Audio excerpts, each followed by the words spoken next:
Do we know you?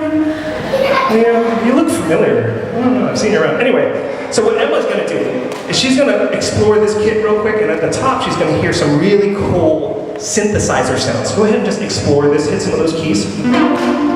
There you go. And she's already doing the thing. How about one at a time? One at a time. Hit them harder. There you go, very cool, see? And what about down here? Some low sounds. Go ahead, hit some low sounds. Go ahead. That's a bass sound. You guys feel that? Right? Bass sounds are lower, and you can feel them. It's a little loud, right?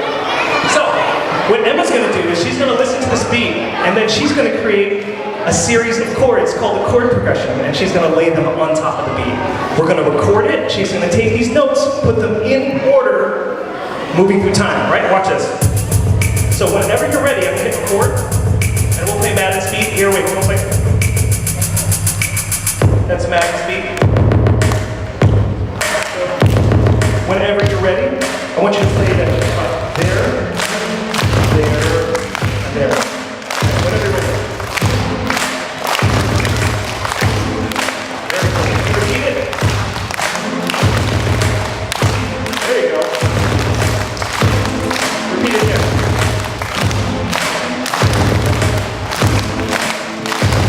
Very good. Let's give Emma a hand. That was really good. Have you been practicing that? You can have a seat. Thank you very much, Emma. Okay, so we can see her.